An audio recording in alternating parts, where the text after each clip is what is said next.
You're a voting member. You state that you are the voting member today. Certainly. My name is Austin Sear, serving as Supervisor Horvath's alternate. Voting member. Voting member. Hello, everyone. Oscar de la Torre, Santa Monica City Council, voting member. Josh Kirpies, Council Office and Legislative Affairs Deputy for Santa Monica. Lauren Langer, Counsel for the COG.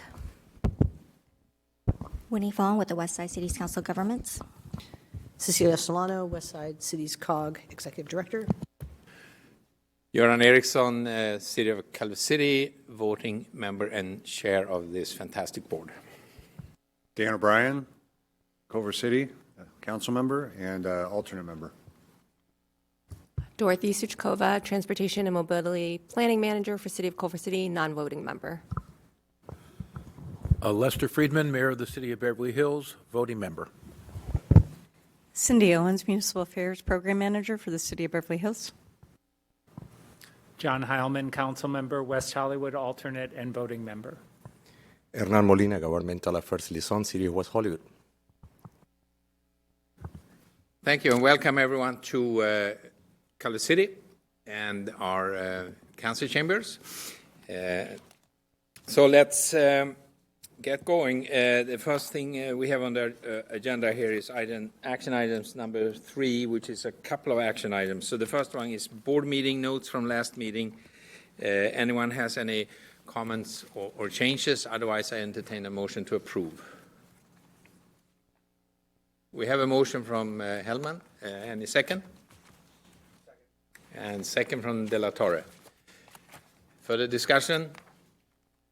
Okay, let's vote. Everyone in favor say aye. Aye. Opposed?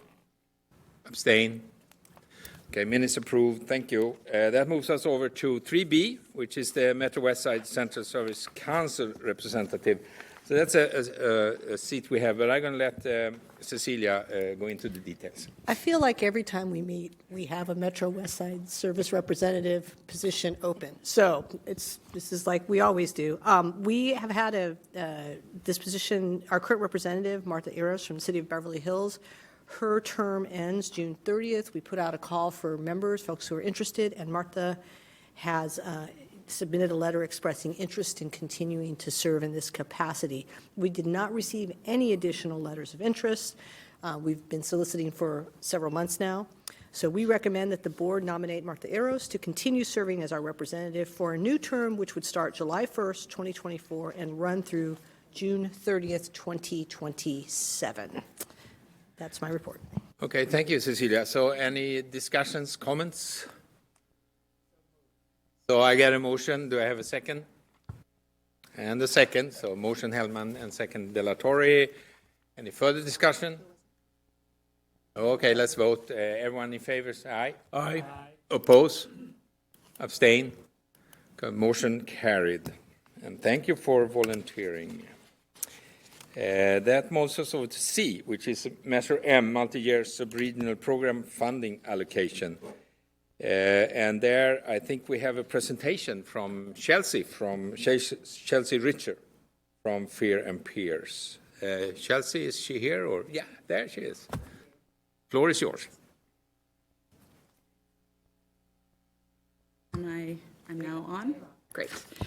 Thanks for having me, everybody, to talk about the multi-year sub-regional program from Metro's Measure M funding allocation process. I'm going to provide an update of the funding allocation. This is an annual funding stream that the board, the COG, has the opportunity to program every year when there's new funding allocation that comes through the Measure M revenues back to the subregions. So I'm going to provide a couple of brief updates today to the program. The first is in an adjustment of the allocation methodology. We've been allocating this funding for, this will be our 4th year of processing and programming the funding. And so there's a small adjustment to the underpinning methodology behind it. And then I'll show the actual cash flows and balance that each jurisdiction has the ability to program this year.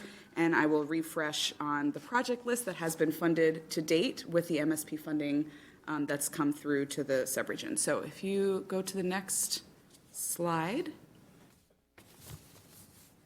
Okay, great. Actually, if you want to go back just one more, there is a file, attachment A, in the packets before we get into the presentation. Attachment A in the packet is just a brief overview of the funding allocation methodologies that were considered back in 2019 when we were working on the mobility study for the West Side Cities COG and figuring out essentially how to allocate equitably across each of the member jurisdictions. And so some of the considerations, the funding distribution approaches that were considered as part of that mobility study process were share of population, employment, transit riders, also share of collisions, and share of fatal and severe injury collisions. And ultimately, the Transportation Working Group and the COG board at that time decided to use a combined share of population and employment, which we're calling service population. And so that is continuing to underpin the methodology for how we allocate this funding that comes to the subregion across all of the member jurisdictions. So that's just some background for folks who weren't part of that process in 2019. Moving on to the presentation, we can go to the next slide.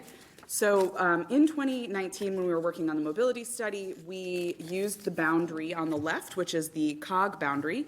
And you can see the boundary on the right, which is deep in the Measure M ordinance guidelines, is ever so slightly different on the eastern edge of the jurisdictions. And so this year, to basically bring the allocation in alignment with the Measure M ordinance guidelines, we have gone back and actually readjusted some of the dollar amounts that were allocated to the jurisdictions in the past few years, and moving forward, we'll be using the Measure M ordinance boundaries. This was essentially just an administrative oversight at the time that the mobility study was adopted, and we moved directly into the MSP funding at that time. And so we're just correcting it and making sure that we're all in alignment and compliant with Measure M ordinance guidelines. So the other change that's being made this year, the 2024 funding allocation methodology, we have updated the data that underpins the distribution. So you can see in the rightmost column the share of service population for each of the member jurisdictions. Previous to this year, we had been using 2017 ACS and LEHD data. ACS is the American Community Survey. LEHD is the longitudinal employment and housing data. They're both census products, and they're updated on a roughly annual basis. So this year we've updated them to 2021, which is the most recent available, which we thought might address some of the changes that we anticipated to see based on COVID and any of the sort of residential changes that were happening then. The resulting changes weren't actually that substantial. So the proportional service population across the 6 jurisdictions is pretty similar to what we had been using in years past, but good to keep things fresh and up to date with the most recent iteration of this data source. So you can see the population employment numbers, the combined, and then the share across. And so those numbers, 5%, 9%, 6%, et cetera, are basically what get applied to the funding that comes in for the subregion, and then each jurisdiction has their share proportionally of funding available. Can go to the next slide. So based on these 2 updates, the boundary update and the data source update, you can see here the service population numbers, the share of service population, those are the same that were on the previous slide. The funds allocated by service population, this is based on the $13.7 million that's anticipated for 2024 coming through the MSP funding stream. That's what it translates to in terms of dollars. And then the year 4 starting balance is basically everything leading up to this year that has been programmed and not programmed by each of the member jurisdictions for years of cash flow. So it's a funding source that's been flowing for the past 4 or 5 years, and this is basically the balance sheet that's our starting point. We're now adding those 2024 year 4 funds to that starting balance, and the green box is where we are in terms of what each jurisdiction has available to allocate this year to their priority programs. The MSP funding, just to cover this detail, the MSP funding is specifically targeted towards active transportation and first last mile improvements around the county, or around the subregion.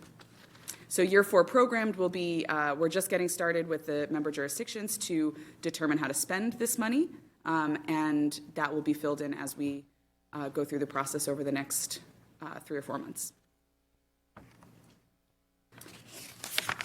The next slide shows all of the projects to date that have been funded or programmed through the MSP funding stream.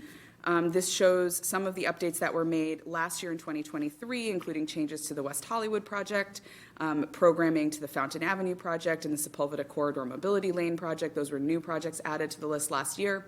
And then there are some that have had no change. They were programmed in year one that we first did this in 2020, and have had no change since then, and then others that have had slight modifications to the years in which the programming, the funding would be sort of taking place.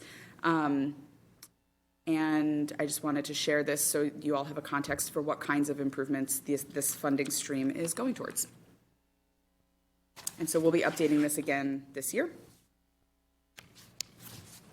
And I believe the last slide here, the last slide is just a table to show, based on that boundary change that I mentioned and how it was applied in the first 3 years of the MSP funding allocation.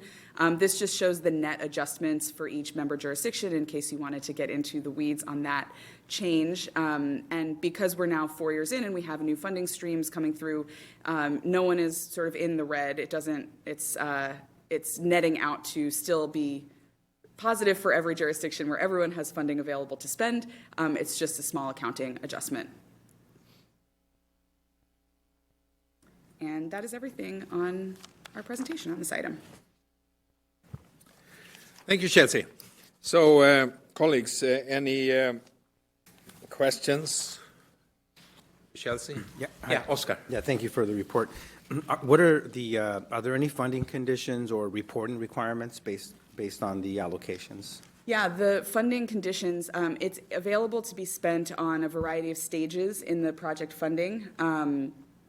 That includes things like design, outreach, and construction. So it's a broad funding source, I would say. It doesn't have too many restrictions to it. But Metro does require pretty close accounting for when and how the money is spent. After going through the MSP allocation process, they go through a 60-day review period to make sure the projects that are being funded are compliant with the Measure M ordinance. Then they approve that. It has to go to the Metro board to be approved as well. So that would happen. That's happened every October, basically, for the last few years. This board has to vote on the project list before it goes through that Metro review and board approval. And then once that approval happens, there's a funding agreement that's struck with Metro, which is a new round of sort of tracking and accounting for how the funding is being spent. Yeah. Further questions for Chelsea? Lester? Thank you. The Measure M money comes from what source? Is that a part of the quarter-cent tax or something like that? It's part of the half-cent sales tax that's funds cent. Measure M. Yep. And Measure M has an expiration date or does not? It does not sunset, no. Okay, thank you. Yeah. Any further question when we have Chelsea here?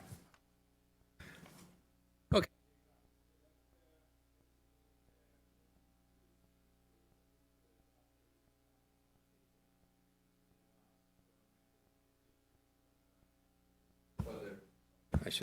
If there is no further discussion on the allocation, I can entertain a motion to approve. So, Okay, we Second. have John and Oscar. Okay, we have a motion. Any further discussions, questions? Nothing. Good. Let's vote. Everyone in favor, say aye. Aye. Oppose? Abstain? Okay, yeah, so Horowitz, yeah, right, you were from Supervisor District, so abstain. Thank you. Motion carried.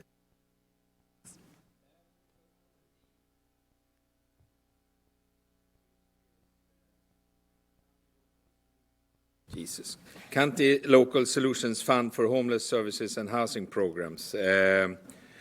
And there, Cecilia is going to update us on this. I'm actually going to pass the baton over to Winnie, who's got all the latest details. Take it away, Winnie.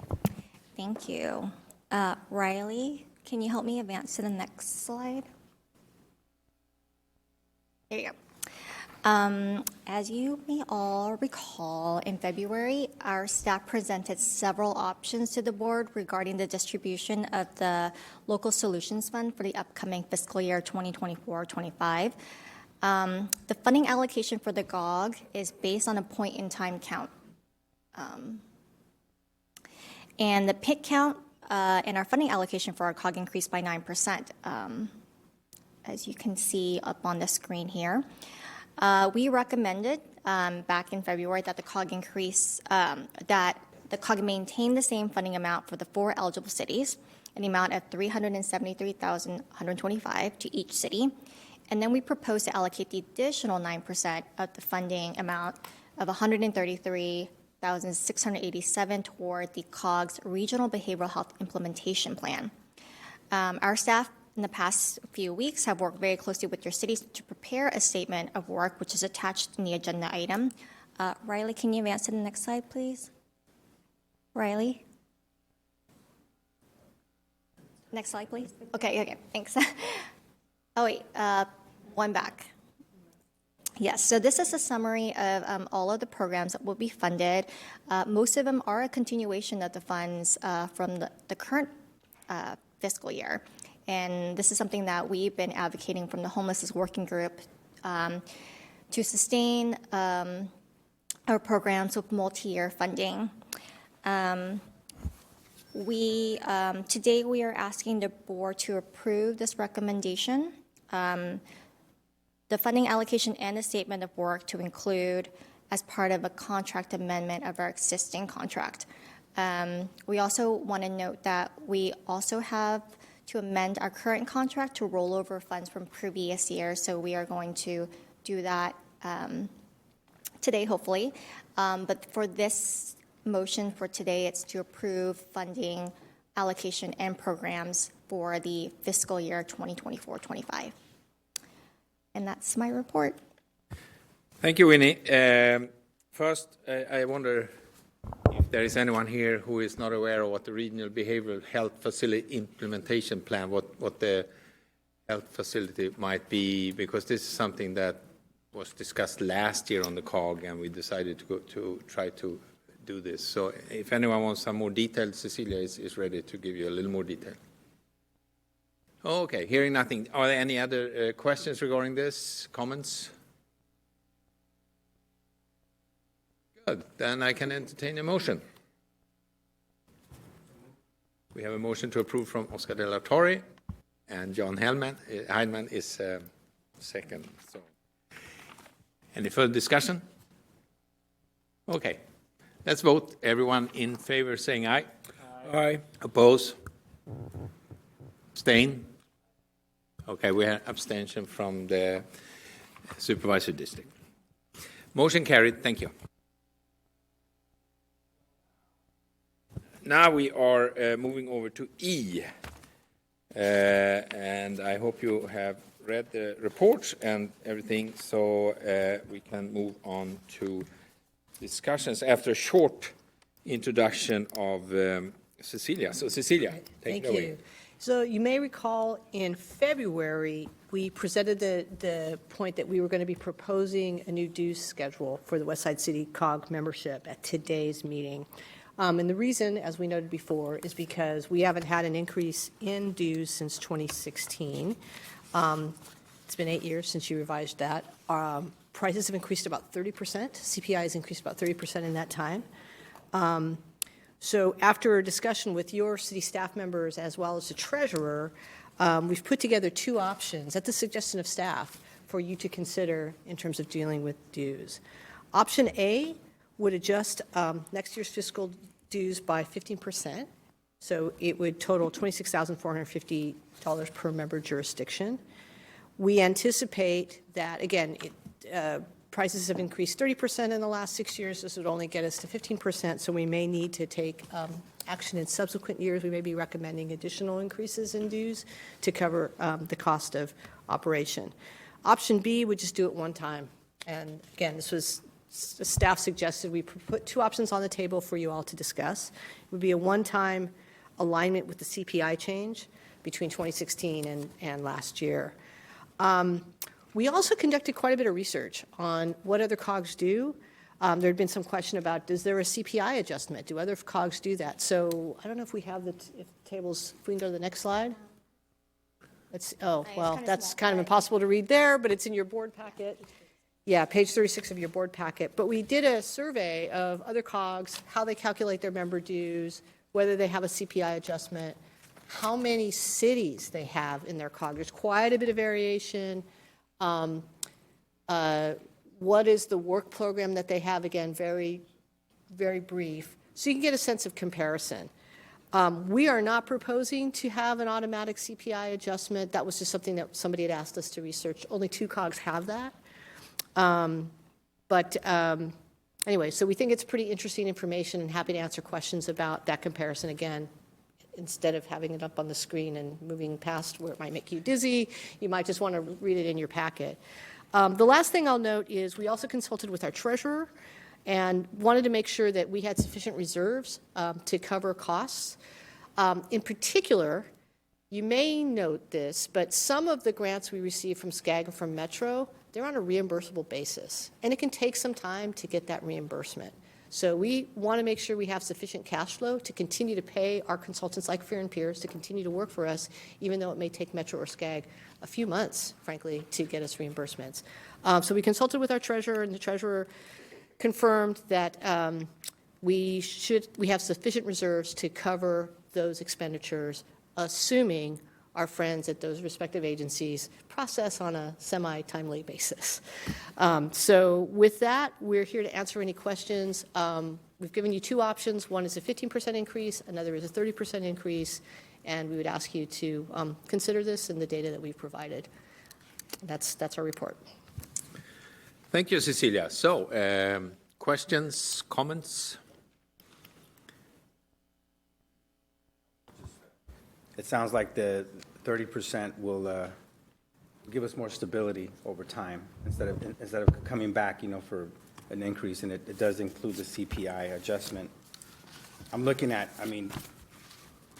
the other COGs, they have more members, but some of them do. It'll be greater for a lot of them, and not so much for us. But I'm inclined to support the 30. I see that there's 2 discussions. One would be that we decide on the fee, and then we can have a separate discussion about how we're going to revisit the item, right? If we want, we could say that the COG should, within 2 years or whatever, of course the board can whenever, but that we at least every 2 years, whatever. That's a separate discussion. Maybe we don't want any of that, but I suggest we keep those 2 separate. So the first really is about the fee, the yearly fee. So I hear from Oscar. I almost heard a motion. I'll make the motion to go with option B. Okay, 30,000. Okay, we have a motion from John. Second by Oscar. Further discussion? I just want to say that I agree, too. I think that it provides a stability, and why revisit this and have the staff time, again, to go over it in a couple of years. So I'm supportive of the 30%. Yeah, and so am I. So, but we're still going to have to vote, right? So everyone ready? Everyone in favor, say aye. Aye. Oppose? Abstain? Thank you. Now, do we want to put a message in here for future COGs that not sliding this long? Maybe so staff puts it in the articular file that, within 2 years or 3 years, they should bring this back regardless, or are we just going to let it go with the next COG board and so on? I like your idea about bringing it back. It just shows more accountability and transparency on that. Okay. So in 2 years or 3 years? Well, I think that's sort of a reasonable time frame. Any thoughts? I would bring it back in 2 the first time around and see, and then the next time, if that was too soon, it can be done another time. Okay, yeah, good. So I heard from Lester a motion to bring this back in 2 years, and Oscar is second that. So any further discussion? Seeing none, so let's vote then. So everyone in favor say aye. Aye. Oppose? Abstain? Thank you, everyone. We've gone through all the decision points, I think. So now we're going to get over to really the good meat, where we get reports and suggestions for what goes on in our COG. So I'm going to let Cecilia take us into the next, which is her executive report. Thank you, Mr. Chair. Okay, so we have 3 items for update. First, REAP 2.0 update on that. As you know, it's a difficult budget year for the state of California. The legislature has been talking, and the governor's been talking about canceling the funds that enabled REAP 2.0, which is funding that is intended to assist cities in making the changes they need to enhance housing production in your communities. We have advocated to the legislature on your behalf that dedicated REAP 2.0 funds remain in the state budget. We submitted a letter to the state, which your chair signed, and it's attached in the agenda packet. Anyone's guess, and maybe we'll hear later on the success in that at the legislature. Second, there's a countywide intergovernmental broadband coordinating committee, which we would really strongly advise your cities consider the invitation to join this. The role of the committee is to implement federal and state grant program funding to address the digital divide through regional coordination. I think it's really worth you having your staff take a look at it. These are major federal funds coming through and could have an impact on your city's abilities to maintain your broadband connectivity. Third, we noted in the previous discussion the WSCCOG Regional Behavioral Health Facility. We have been working really, really well, and I might turn it over to Winnie to talk about it. As a COG, the Housing and Homelessness Group have been working really, really closely and are benefiting from the fact that the city of Santa Monica has done quite a bit of work on trying to understand what would it take to have a regional behavioral health facility. So we really want to piggyback on that rather than duplicating the work and the groundwork that they've done, piggyback on that and move us into an implementation discussion. And that's what we have proposed spending some of our regional housing funds to conduct. So we hope to leverage the groundwork that's already been done, including work around identifying potential sites, funding strategies, and service providers for the operation. We've already been in discussion with some potential philanthropic partners and are working on putting together a grant application that can augment our efforts in that regard. We will consult with your city staff and your city managers to potentially identify members who could serve on an advisory committee that can help us steer this effort on implementation. With that, I'll just note again, we're looking to try to get funding from the Hilton Foundation, and we'll keep you posted. We're somewhat hopeful that they may want to fund this. The type of collaboration that you all have been conducting over the last couple of years is exactly what they're hoping to encourage. Winnie, anything else you want to add? Okay, so that's it for my report. Thank you, and I also want to see, do we have voice from the WebEx, so they still are sort of not being able to? Okay. I still think we should at least recognize them, even if they can't present themselves. So can we put that up? Oh, yes.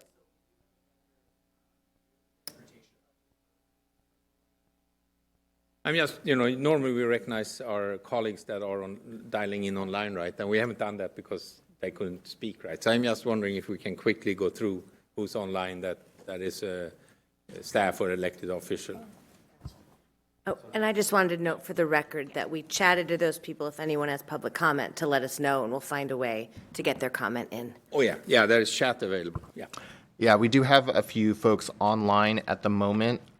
So in terms of city staff, we have Larissa Hogan and Lauren Wren from Culver City. We also have our guest presenter who will be presenting in just a moment. And then I am also seeing we have David Fenn from West Hollywood, Martha Eros from Beverly Hills. And I believe those are all of the staff members who are currently online. We don't have any elected officials on the WebEx as far as I can tell. Thank you. Appreciate that. Any questions for Cecilia regarding her report on the 3 items? So I can very quickly report that with regards to the broadband coordinating committee, Culver City has 2 members, our assistant city manager and our director of IT. Both of them are members of that committee already. So, but I would recommend the rest of my colleagues, if you don't have representation there, you should look at it because it is important, and there are There's also money coming from the federal government that way. So, well, then let's move on to our next item, which is the transportation update. And Cecilia.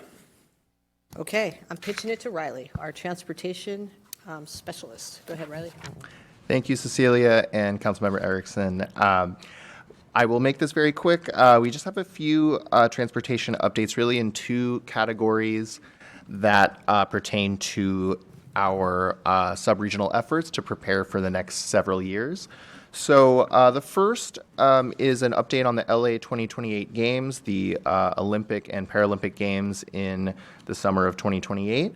So we were able to receive a great presentation from Metro staff back in February, basically going over the plans for the Olympics and providing more detail on their plans for the Games Route Network. So we've mentioned this a bit before, but we have more clarity now on exactly what the Games Route Network looks like and what it means. Essentially, it is a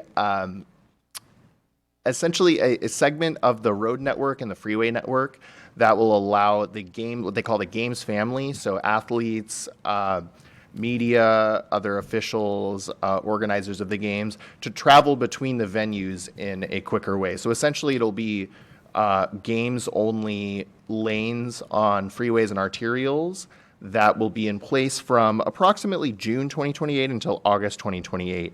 And something that I found very interesting that I learned was that basically the city of LA and LA 28, the Olympics Committee, they have a contract already that basically guarantees a certain travel times between the venues.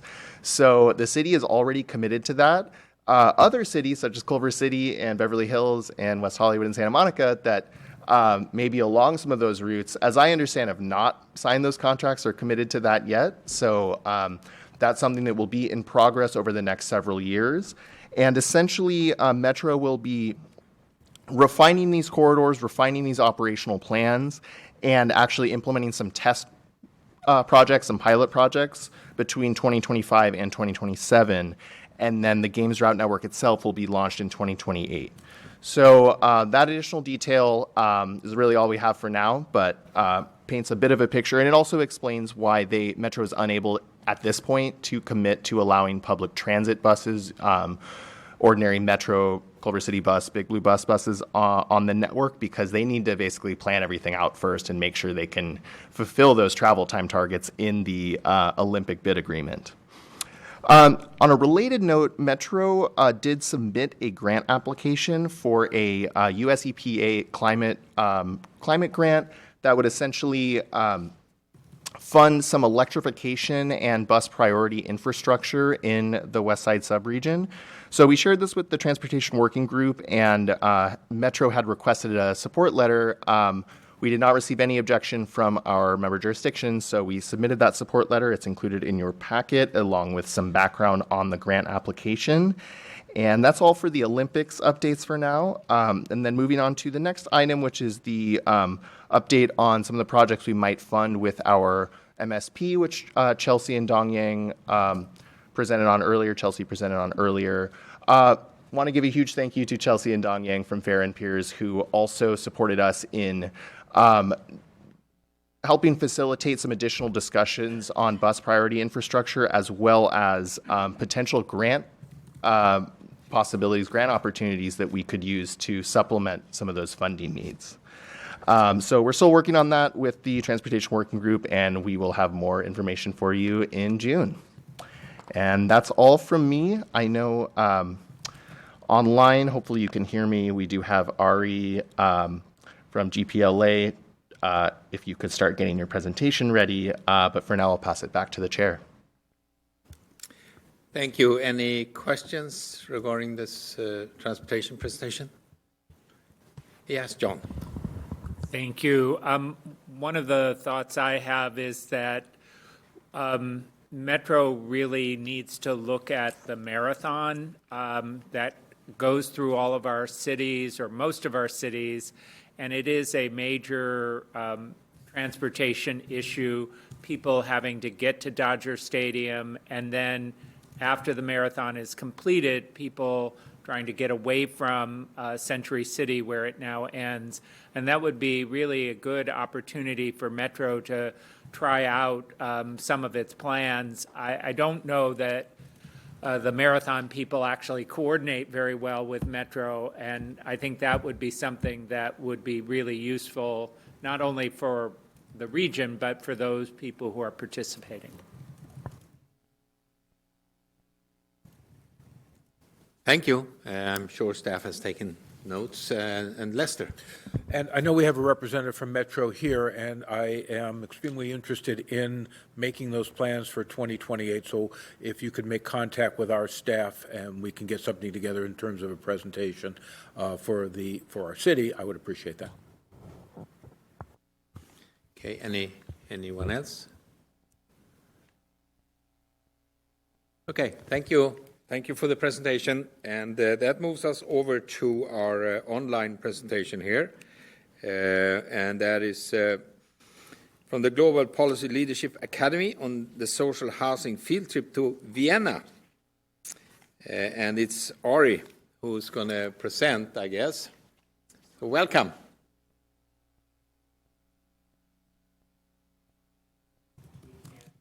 And we can't hear you.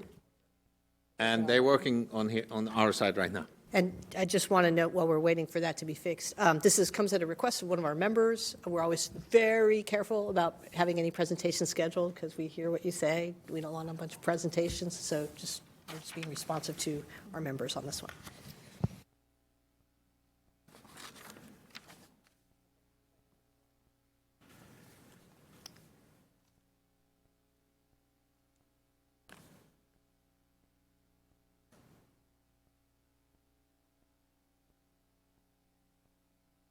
Sorry, if you...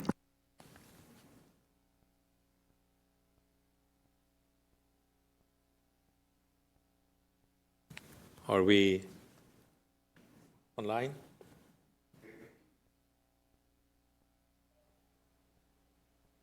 Are you able to hear me?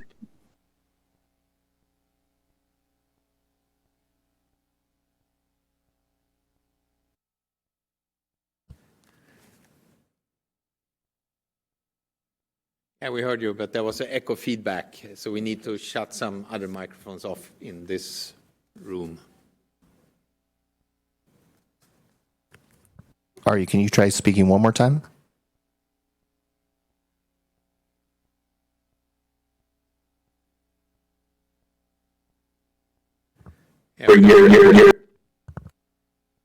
Sounds good. It looks like we're having an echo issue, so should have that resolved here shortly. Johnny, are you able to hear Let me know if you want me to test my audio or anything. We can hear you in the council chamber. We heard you. Good.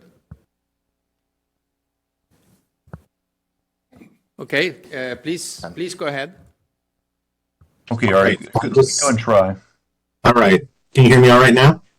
Yes. I can hear you. We're waiting for confirmation from the council chambers here. Okay. Yes, we can hear you.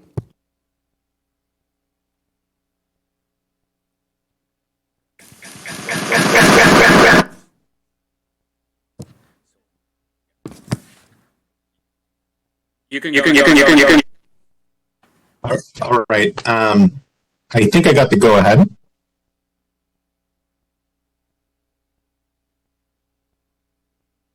All right. Well, thank you all for having me to speak to you today. My name is Ari Punki. I'm a team manager at the Global Policy Leadership Academy, and I'm excited to share more information about our program with you today. So just a really quick background on our firm. The Global Policy Leadership Academy helps prepare professionals and civic leaders to advance solutions to intractable social challenges like housing and homelessness.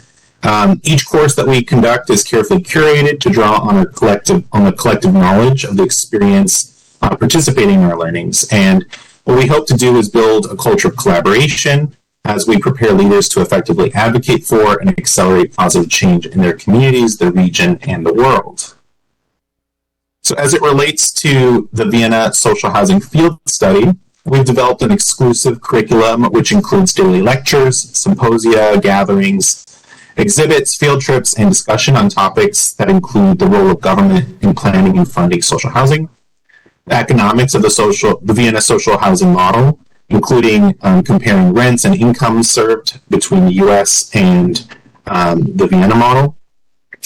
We also cover urban planning and urban design, creating permanent affordability for all, the housing subsidy system in Vienna, and how they create walkable and bikeable cities and environments for their citizens. So why Vienna? Well, we intentionally chose Vienna for our field study because Vienna, Austria has been considered and rated one of the most livable and affordable cities in the world, but it wasn't always that way.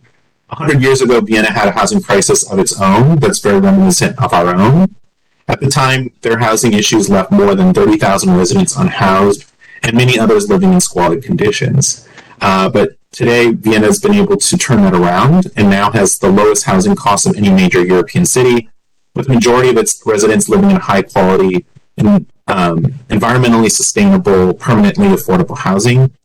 When we reflect on the highest goals for what our society could look like, it's no wonder why Vienna should be held up as a model to study and emulate. And I want to focus in a little bit more on why Vienna, because our field study isn't just on one specific model within Vienna, but rather the comprehensive framework and system that they've cultivated to ensure system-wide benefits like affordability, livability, health, access to transportation.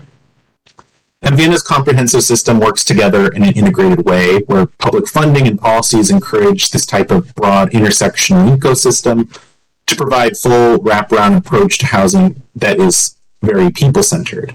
And so as a firm, as we continue to learn about how Vienna administrates and operates this research, we think that could be especially useful for the West Side and LA as a whole. And one final comment on why we focus on Vienna. Alongside Vienna's comprehensive housing ecosystem, Vienna also allocates serious capital to addressing housing affordability. I won't go into all the details, but this graphic kind of shows the complex set of funding streams and sources and uses that Vienna funds to ensure ongoing affordability and access. And we think this is really prescient because as LA adjusts to a post-ULA world, we too now have the resources to go beyond federally funded programs like the Low-Income Housing Tax Credit Program and innovate on new programs that meet local needs.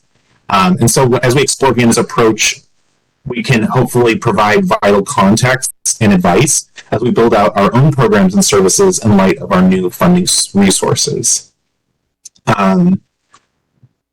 Now that I've introduced you to the firm and why we focus on Vienna, I want to quickly walk you through the program itself. So the program is 5 nights and 6 days of programming. On day 1, you arrive, you check into the hotel, and we convene for dinner, which helps keep folks from napping and helps recalibrate everybody's circadian rhythms. On day 2, we introduce you to the Vienna model at a high level, including the history and introduction to supportive services that accompany the social housing model. And I just want to note here that throughout the trip, we'll have small group discussions and networking time that allows delegates to reflect on what they're learning and deepen relationships with each other. On day 3, we explore the city's approach to land banking and urban reinvestment, and we'll then do a field trip to a brownfield redevelopment that demonstrates this urban reinvestment methodology. And once we're there, we'll do tours of cooperative housing and listen to a panel of residents on their own experiences living in social housing. On day 4, we'll have lectures on the economics and labor perspectives of the Vienna model, and we'll hear from a panel on inclusivity, immigration, and race in Vienna, and we'll finish the day with walking tours of some social housing projects. On day 5, we'll learn about the limited profit housing industry and the finance model that underpins it, and we'll then go do another field trip. This field trip will be going to a greenfield development at the periphery of the city, and there we'll explore the massive investment and experimentation happening really at the vanguard of Vienna's housing work. And then finally, on day 6, we'll close out with a panel discussion from our own California practitioners, reflecting on their key takeaways, and we'll have some group discussions to kind of close out the trip, and then the rest of the afternoon is open to explore Vienna on your own. One last thing I'll just say here, one thing that we've heard from folks is that the free time, the networking time, the lunches and dinners, they're all amazing ways to get to know other delegates. it's an amazing time to reflect on what people are learning. And we've heard from a lot of folks that these are rare breaks to step away from their busy schedules and connect with colleagues to discuss topics more deeply and collaborate in ways that are normally hard to do at home with their packed schedules. And so certainly the case in the last couple of our cohorts that we posted. And then finally, I just want to share some details on our next delegations. So our next cohort is actually this July. So that's July 14th through the 20th. Slots are still available, and I can provide a link in my follow-up with our registration page. But then planning ahead for next year, there's also a spring 2025 cohort, which is April 6th through the 12th of 2025, and fall of next year, which is September 21st through the 27th, 2025. I just really quickly want to hit on admission costs. So admission costs are $7,800. This includes the hotel room, transportation while in Vienna, and most meals. But airfare is not included in that $7,800 figure. I'll also let you know that there are occasionally partial or full scholarships available, but this is subject to availability. And as I said before, I can follow up with all of you on with more information. But I spoke to one of the planners, I believe, and they said that I could have about 5 minutes to help answer questions before you go on to your next agenda item. So I'll wrap up there and I'll create some space to answer questions. Thank you. Questions, colleagues? I'm going to ask, just give us one moment to switch the audio over, Okay. because I don't believe he can hear you right now.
Hi, Ari. Are you able to hear us in the council chamber?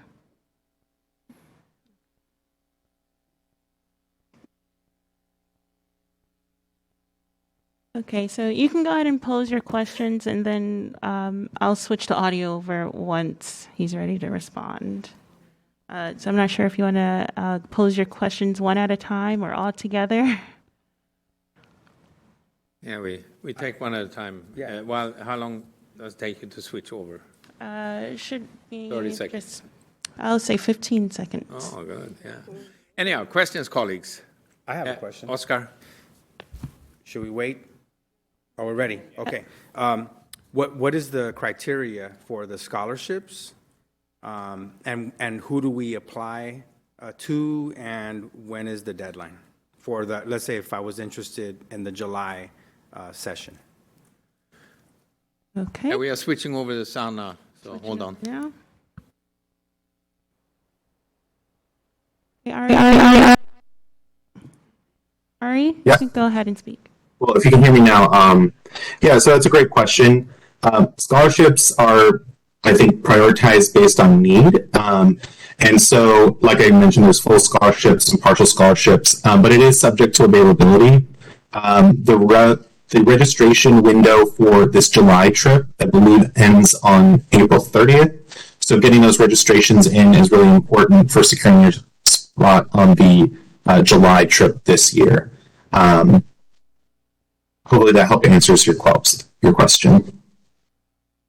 Okay, switching up. Thank you. Unmute. Questions, anyone? Okay, No more questions. So thank you, Ari. It was an interesting presentation, and I'm sure people are going to explore this and see I think the financial barrier is really what holds people back, right? So, but thank you. We appreciate your presentation. Okay, that moves us over to legislation, and our friend Jeff is not here from the league, but you have a report in the package. So I hope you read that, because usually that brings out some interesting legislation that we need to be aware of. So that brings us over to item 8, announcement, and I'm going to start with our staff, if there is any announcement. No. Colleagues, announcement? Bragging? Nothing? We want to brag a little. Last Tuesday, so just a couple of days, was it yesterday? I can't remember. We ended the meeting at 1 a.m, but that's not the announcement. The announcement is that we approved a project to create 122 units of housing, and 50% or 50 units will be dedicated to formerly unhoused individuals in our city. So we're excited about that. And that was a conversion of an old parking structure that needed some seismic repair in the downtown area in Santa Monica, like on 4th Street. And so we're going to convert that to housing and a grocery store on the first floor. So it's a mixed-use project, but 100% affordable housing and permanent. It's on public property. Interesting. How is that financed? A combination, tax credits and some money from the city. We own the land as well, so that helps a lot. Yeah, okay. Can I ask a follow-up question? The parking structure is remaining, and you're building, okay, so it's tear down and then rebuild. A tear down, maybe like 300-plus parking units are being eliminated. We're already eliminated. And there'll be I forgot how many, but maybe like 115 parking spaces. So underground parking for about 115 cars. So not the same amount, but mostly for tenants and for people coming to the grocery store and so forth. Thank you. Anyone else? Announcements? Okay, thank you. Well, that moves us over to item number 9, which is really our next meeting, which is June 13th in West Hollywood Library Building. And we are all looking forward to meet there June 13th. So with that, I wonder if there is any public comments. Do we have anything out on anyone in the audience that want to do a public comment? So I'll just note quickly, we have not received any public comments via email. In our original meeting link, which had some technical difficulties, we also do not have any attendees other than city staff. And we do not have any hands raised or any chats in our current meeting. So we do not have any virtual public comments. So our only public comments will be here in person in the council chambers. Okay, thank you. And we have a comment from our SCAG friend here.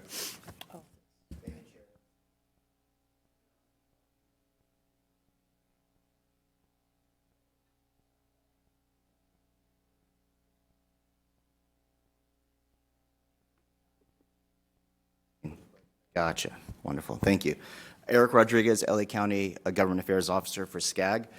In a sweeping move to shape the transportation and development across Southern California, on April 4th, the SCAG Regional Council unanimously approved the Connect SoCal 2024 plan, which is Southern California's long-range plan. And I'd like to personally highlight and thank West Hollywood Council Member and Regional Council Member Lauren Meister for her critical vote. If fully implemented, Connect SoCal would reduce traffic congestion, improve air quality, and improve the region's long-term economic viability through more than $751 billion in transportation investments and a more sustainable regional development pattern. This ambitious blueprint would be the region's progress garnered through near unanimous approval from the board, signaling finally a unified commitment to advancing our collective vision for sustainable growth. At its core, the plan represents a comprehensive strategy to address the region's most pressing challenges while harvesting its vast potential for economic prosperity with an unprecedented $750 billion earmarked for transportation improvements.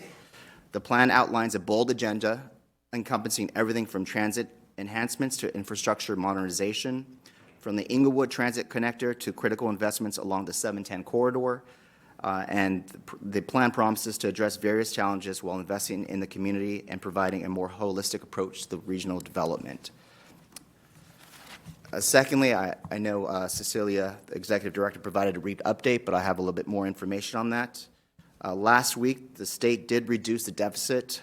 They're trying to by $17 billion, but thankfully, there were no immediate cuts to the housing programs, which includes REAP.